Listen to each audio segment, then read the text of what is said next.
En 2008, le monde découvrait un concept révolutionnaire, le Bitcoin. Ce fut une année marquante, non seulement pour les passionnés de technologie, mais aussi pour les économistes et les visionnaires du monde entier. Le Bitcoin, créé par une personne ou un groupe sous le pseudonyme de Satoshi Nakamoto, a été introduit comme une monnaie numérique décentralisée, une idée qui allait bouleverser les fondements même de notre système financier. Cette monnaie numérique promettait une nouvelle ère de liberté financière, fonctionnant indépendamment des gouvernements et des institutions financières. Imaginez un monde où vous pourriez envoyer de l'argent à n'importe qui, n'importe où, sans avoir à passer par une banque ou à payer des frais exorbitants. C'était une vision audacieuse, mais qui a rapidement capté l'imagination de nombreux adeptes. Le Bitcoin offrait un aperçu séduisant d'un avenir où l'argent pourrait circuler aussi librement que l'information sur Internet. Les transactions pouvaient être effectuées en quelques minutes, sans les retards habituels des systèmes bancaires traditionnels. Cette rapidité et cette efficacité ont attiré l'attention de ceux qui cherchèrent des alternatives aux méthodes de paiement conventionnelles. Fini les frais bancaires, fini les limitations sur les transactions transfrontalières, juste de l'argent électronique pur, de pair à pair. Les utilisateurs pouvaient envoyer et recevoir des fonds sans se soucier des frontières géographiques ou des restrictions imposées par les gouvernements. Cela a ouvert de nouvelles possibilités pour le commerce international et les envois de fonds, rendant les transactions plus accessibles et plus inclusives. Le concept de monnaie numérique n'était pas totalement nouveau. Avant le Bitcoin, il y avait eu plusieurs tentatives pour créer des formes de monnaie électronique. Cependant, ces tentatives avaient souvent échoué en raison de divers problèmes, notamment la centralisation et la vulnérabilité aux attaques. Des tentatives avaient déjà eu lieu, mais elles reposaient toutes sur des entités centralisées, ce qui les rendait vulnérables à la censure et au contrôle. Les gouvernements et les institutions financières pouvaient facilement intervenir, limitant ainsi la liberté et l'autonomie des utilisateurs. Ces systèmes centralisés manquaient de la transparence et de la sécurité nécessaires pour gagner la confiance du public.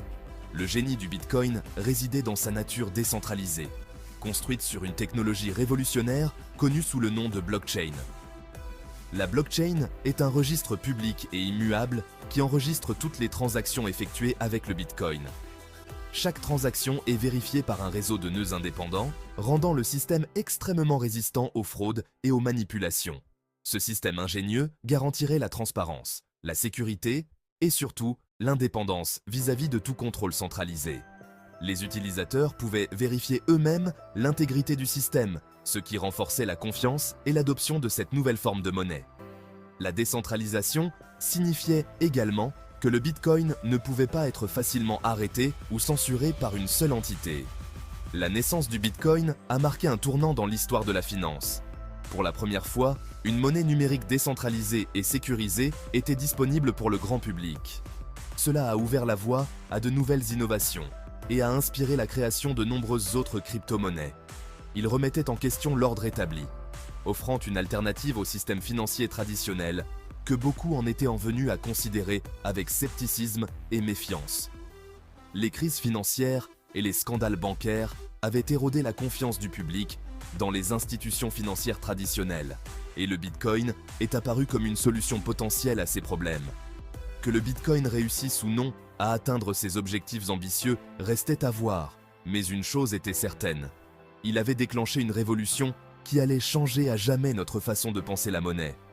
Cette révolution ne se limitait pas seulement à la finance, mais touchait également des aspects sociaux, économiques et politiques, redéfinissant notre compréhension de la valeur et de l'échange dans le monde moderne.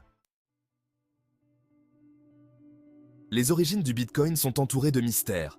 Fin 2008, un livre blanc intitulé « Bitcoin, a peer-to-peer electronic cash system » a été publié sous le pseudonyme de Satoshi Nakamoto. Ce document exposait le cadre technique d'une monnaie numérique décentralisée, détaillant le système ingénieux qui allait devenir le Bitcoin.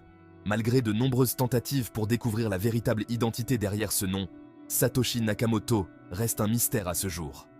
Certains disent qu'il s'agissait du travail d'un seul esprit brillant, tandis que d'autres disent qu'il s'agit du fruit d'un effort collectif. Quelle que soit la véritable identité de Satoshi Nakamoto, sa création a eu un impact profond sur le monde. Le mystère qui entoure le créateur du Bitcoin ne fait qu'ajouter à sa mystique. Il incarne l'essence même de la décentralisation, où les idées et l'innovation ne sont pas liées à une seule entité identifiable.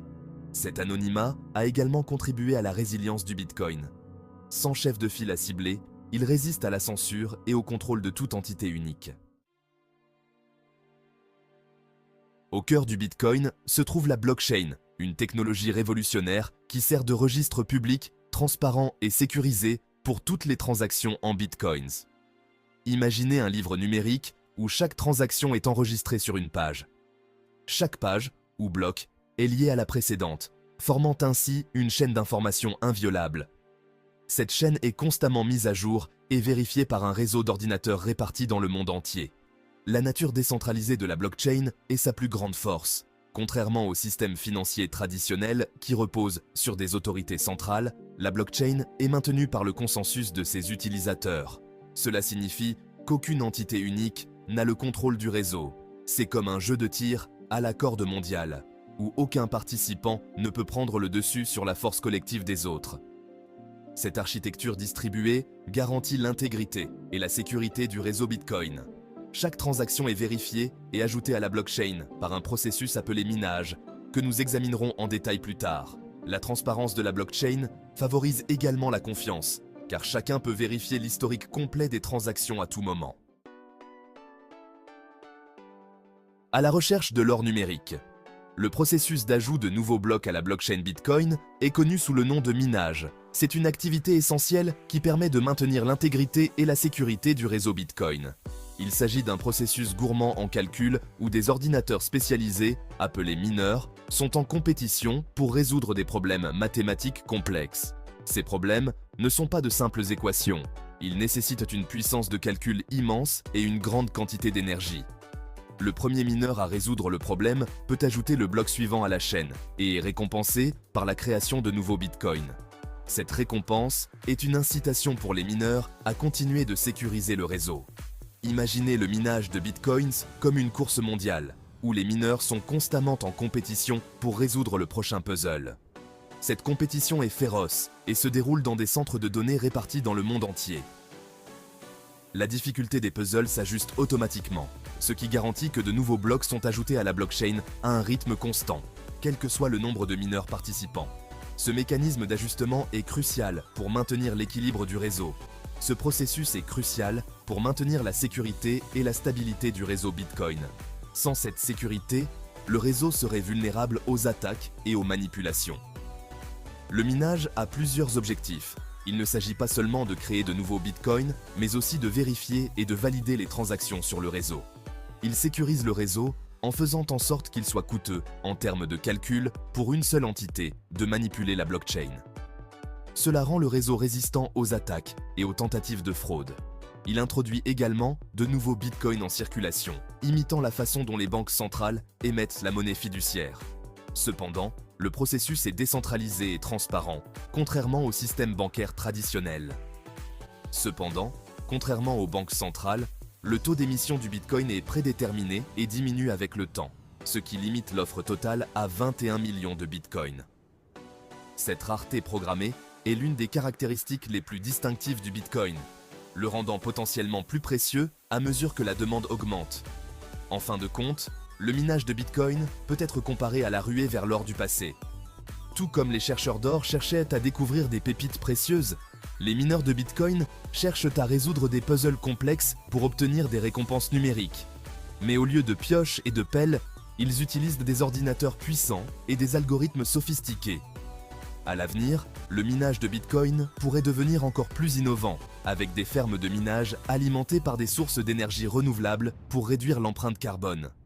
Cette évolution pourrait rendre le processus plus durable et respectueux de l'environnement, tout en continuant à sécuriser le réseau Bitcoin. Le minage de Bitcoin est une entreprise collaborative et mondiale.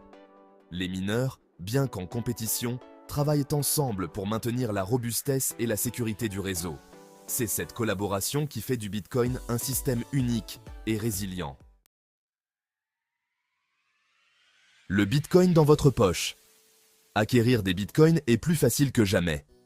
Grâce aux avancées technologiques et à l'augmentation de la popularité des crypto-monnaies, il existe désormais de nombreuses façons d'obtenir des bitcoins sans effort. L'époque où il fallait les miner soi-même ou naviguer sur des plateformes d'échange en ligne complexes est révolue. Autrefois, les premiers utilisateurs de Bitcoin devaient investir dans du matériel coûteux et consommer beaucoup d'électricité pour miner des Bitcoins. De plus, les plateformes d'échange étaient souvent difficiles à utiliser et peu sécurisées. Aujourd'hui, vous pouvez acheter, vendre et dépenser des Bitcoins en utilisant une variété de plateformes et de services conviviaux, dont beaucoup sont accessibles directement depuis votre smartphone. Ces applications sont conçues pour être intuitives et faciles à utiliser, même pour les débutants. Elles offrent des fonctionnalités telles que des graphiques en temps réel, des alertes de prix et des options de trading automatisées. De nombreuses plateformes d'échange de crypto-monnaies opèrent dans le monde entier, vous permettant d'échanger des monnaies fiduciaires traditionnelles comme les dollars américains ou les euros contre des bitcoins. Ces plateformes sont régulées et sécurisées, offrant une tranquillité d'esprit aux utilisateurs. Elles permettent également des transactions rapides et efficaces, souvent en quelques minutes seulement. Vous pouvez également utiliser ces plateformes pour échanger des bitcoins contre d'autres crypto-monnaies. Cela vous permet de diversifier votre portefeuille de crypto-monnaies et de profiter des opportunités offertes par d'autres actifs numériques. Les plateformes d'échange offrent souvent des paires de trading variées, vous permettant de convertir facilement vos bitcoins en Ethereum, Litecoin ou d'autres crypto-monnaies populaires. Une fois que vous avez acheté des bitcoins, vous pouvez les stocker en toute sécurité dans un portefeuille numérique qui est essentiellement l'équivalent numérique de votre portefeuille physique. Ces portefeuilles numériques sont protégés par des technologies de cryptage avancées, garantissant que vos fonds restent en sécurité. Vous pouvez également activer des mesures de sécurité supplémentaires telles que l'authentification à 2 facteurs pour une protection accrue. Ces portefeuilles existent sous différentes formes. Des portefeuilles logiciels que vous installez sur votre ordinateur ou votre smartphone, aux portefeuilles matériels qui offrent une sécurité accrue pour le stockage de montants plus importants. Les portefeuilles matériels sont des dispositifs physiques qui stockent vos clés privées hors ligne, les protégeant des pirates informatiques. Ils sont souvent recommandés pour ceux qui détiennent des sommes importantes de Bitcoin. Le Bitcoin se généralisant de plus en plus, vous pouvez même trouver des distributeurs automatiques de Bitcoin dans les grandes villes du monde entier, ce qui vous permet d'acheter et de vendre des Bitcoins contre de l'argent liquide. Ces distributeurs automatiques rendent le Bitcoin accessible à un public plus large, même à ceux qui ne sont pas familiers avec les plateformes d'échange en ligne. Ils offrent une manière pratique et rapide d'acquérir des Bitcoins, souvent en quelques minutes seulement. Merci d'avoir regardé la vidéo, entièrement lâchez vos pouces bleus, partagez, abonnez-vous et activez la cloche pour rien louper. À la prochaine les amis.